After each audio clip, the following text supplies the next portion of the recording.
Hello दोस्तों, अस्सलाम वालेकुम। कैसे हो? सब बढ़िया है। मैं अच्छा हूँ और उम्मीद करता हूँ कि आप लोग भी सब खैरियत से होंगे।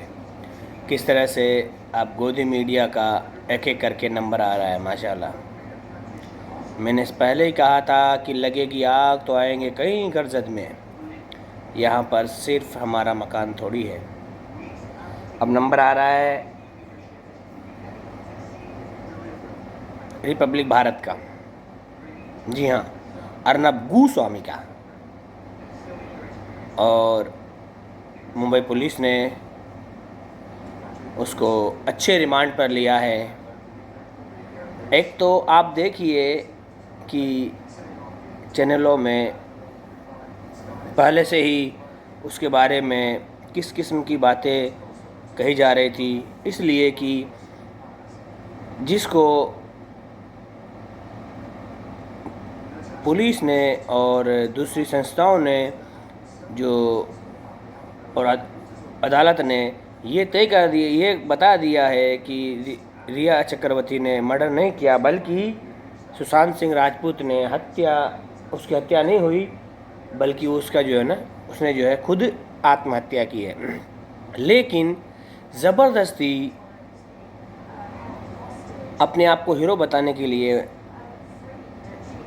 रिपब्लिक भारत ने, यानी अर्नब गोस्वामी ने, ये नीच काम किया कि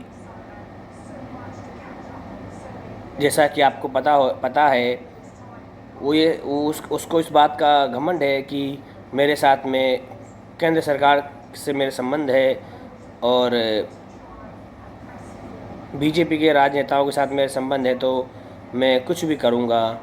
और एक लड़की को इतना बेइज्जत करने की कोशिश की और उसको ऐसा घिनौने तरीके से बताया जिसकी कल्पना नहीं कर सकते हैं।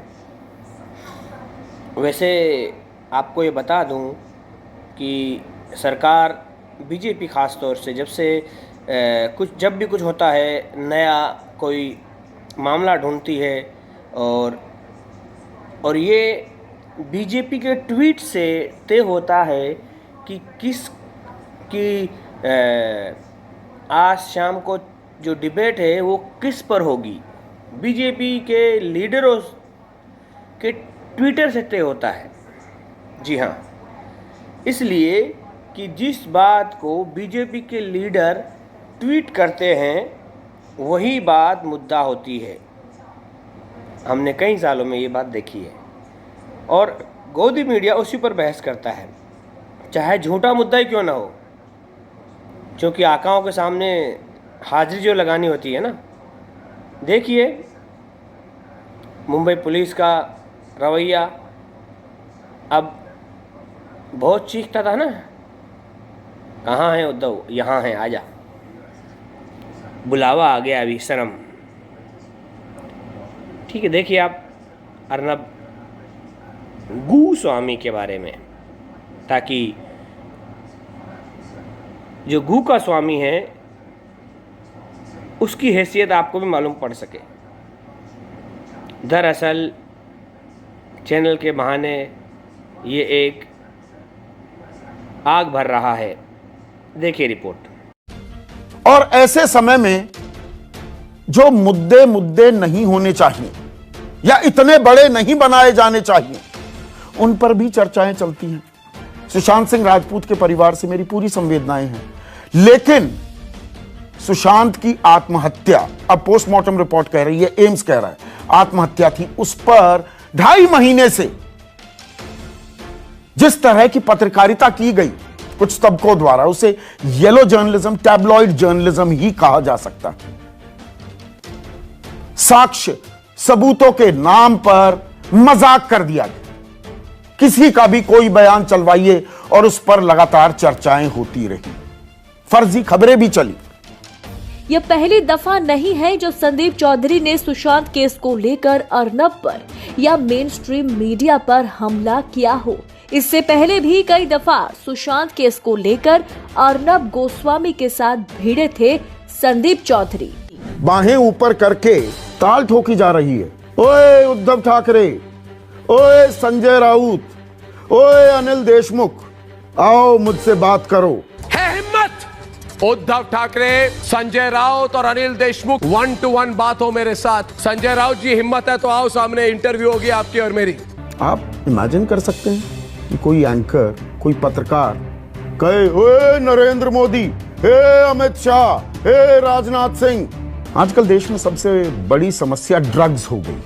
बॉलीवुड को ड्रग के इस जंजाल से, नशेड़ियों से मुक्त कराना है। सब इसी में लगे हुए, और ये समस्या खत्म हो गई तो राम राज्य आ जाए। इससे पहले सुशांत सिंह राजपूत की मौत की गुत्थी सबसे बड़ी समस्या थी। फिर कंगना रनाउत का छज्जा गिरना, चौथा खंबा कहते हैं हम मीडिया को, सारा। तो आपने जाना कि किस तरह से संदीप चौधरी और कई पत्रकारों ने जो है ना किस तरह से उसकी हैकड़े निकाली, और मुंबई पुलिस ने उसको किस तरह से बेनकाब किया, और किस तरह से उसका पूरे चैनल के ऊपर जो है ना अब गाज गिरने वाली है। और फ्लैशबैक में जाएंगे तो हम आपको बताएंगे कि फ्लैशबैक में क्या होता था। जी हाँ, सुशांत सिंह राजपूत संदिग्ध मौत की मुख्य आरोपी रिया चक्रवर्ती बॉलीवुड ड्रग्स सिंडिकेट का हिस्सा नहीं। बॉम्बे हाई कोर्ट के जस्टिस सारंग कोतवाल ने अहम फैसला सुनाते हुए रिया चक्रवर्ती के साथ ही दीपेश सावंत और सैमुअल मिरांडा को जमानत दे दी। हमारा कोर्ट के सामने यही आर्गुमेंट था या यही दलील दिए थे कि वो फाइनेंसिंग में, उनका एलिगेशन भी नहीं है कि वो फाइनेंसिंग परचेसर और या सेलर है। उनका काम खाली था कि कहीं भी से भी पार्सल उनको बोला जाए जाके कलेक्ट कर लो, तो वो कलेक्ट करते थे। अदालत ने कहा कि रिया की पहली पेशी में भी एनसीबी ने रिमांड नहीं मांगी थी। इसका मतलब उसने जांच में सहयोग किया था और एजेंसी उसके जवाबों से संतुष्ट थी। ड्रग्स लेने के लिए दूसरों को पैसे देने का मतलब उसे फाइनेंस करना नहीं है। रिया के खिलाफ पहले से कोई आपराधिक मामला दर्ज नहीं है। उसने ड्रग्स बेचकर कोई मुनाफा नहीं कमाया।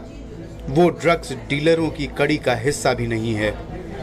सिर्फ इस आधार पर एनडीपीएस कानून की धारा 27A के तहत जोड़ा जाना ठीक नहीं कि कुछ मौकों पर ड्रग्स खरीदने के लिए उसने अपने पैसों का इस्तेमाल किया। एकदम स्ट्रांग है और लड़ने के लिए तैयार है। जिन्होंने भी उसको तकलीफ दी है उनके पीछे हो जाएगी, जरूर जाएगी। जाहिर है 14 जून को सुशांत सिंह राजपूत की मौत के बाद से ही आरोपों के घेरे में रही रिया चक्रवर्ती के लिए ये बड़ी राहत की बात है। लेकिन उनके भाई शौविक चक्रवर्ती को अभी जेल में ही रहना होगा, क्योंकि अदालत ने शौविक और अब्दुल बासित की जमानत अर्जी खारिज कर दी। अनुज के पास से कारोबारी मात्रा में ड्रग्स बरामद हुई हैं। इस लिहाज से ड्रग डीलरों के चेन से जुड़ा लगता है और वो ड्रग्स के खरीद फरोख्त में भी शामिल था। अदालत ने मामले में additional solicitor general Anil Singh के इस तर्ज को भी खारिज कर दिया कि सेलिब्रिटी और रोल मॉडल के साथ कठोर व्यवहार किया जाना चाहिए ताकि ये मिसाल बन सके और युवा पीढ़ी अपराध की तरफ प्रोत्साहित न हो। जस्टिस सारंग कोतवाल ने कहा कि मैं इससे सहमत नहीं हूँ। कानून के समक्ष सभी बराबर हैं। सेलिब्रिटी हो या फिर रोल मॉडल, किसी को भी अदालत के समक्ष विशेषाधिकार नहीं मिला हुआ है। आरोपी के अपराध और सबूत के आधार पर ही फैसला लिया जाता है। मुंबई से कैमरा उन हाउस होल्ड्स को जिनका डेटा दिया जा रहा था, पैसा देकर टीआरपी को मैनिपुलेट करने का कार्य किया जा रहा था। जो मैनिपुलेटेड हाउस होल्ड्स थे, जो डेटा मैनिपुलेट किया जा रहा था, उन हाउस होल्ड्स को बोला जाता था कि आप किसी विशेष चैनल को ऑन रखिएगा, आप देखें या ना देखें, लेकिन ये चैनल ऑन रहना चाहिए। बीएआरसी ने जो अपनी एनालिटिकल रिपोर्ट सबमिट की है, उसमें जो नाम सामने आया है वो है रिपब्लिक टेलीविज़न का, जिसमें के सस्पिशन ट्रेंड्स टीआरपी के देखे गए। हमने ऐसे कस्टमर्स जिनको अप्रोच किया गया था, मैनिपुलेट किया गया था, जब उनको बुला के उनसे पूछताछ करी तो उन्होंने एडमिट किया कि उनको पैसा दिया गया था ये विशेष चैनल को ऑपरेट करने के लिए। ऐसे कुछ व्यक्तियों को लाके उनके बयान नोट किए गए हैं, उन्होंने कंफर्म किया है। दो तो छोटे चैनल थे, एक तो फक्त मराठी और दूसरा बॉक्स सिनेमा। बीएआरसी ने जो अपनी एनालिटिकल रिपोर्ट सबमिट की है, उसमें जो नाम सामने आया है वो है रिपब्लिक टेलीविज़न का, जिसमें के सस्पिशन ट्रेंड्स टीआरपी के देखे गए। हमने ऐसे कस्टमर्स जिनको अप्रोच किया गया था, मैनिपुलेट किया गया था, जब उनको बुला के उनसे पूछताछ करी तो उन्होंने एडमिट किया कि उनको पैसा दिया गया था ये विशेष चैनल को ऑपरेट करने के लिए। ऐसे कुछ व्यक्तियों को लाके उनके बयान नोट किए गए हैं, उन्होंने कंफर्म किया है और इसमें आगे की कार्रवाई की जा रही है। जो हमारे आरोपी 3 चैनल हैं, उन चैनल्स का कोई भी व्यक्ति जो इन्वॉल्व होगा, कितना ही ऊंचा हो, चाहे वो प्रमोटर हो, चाहे डायरेक्टर हो, चाहे मैनेजिंग डायरेक्टर हो, चाहे एम्प्लॉय हो, चैनल में ऊंचे पद पर हो, नीचे पद पर हो, जो भी व्यक्ति इसमें इन्वॉल्व है उसको छोड़ा नहीं जाएगा।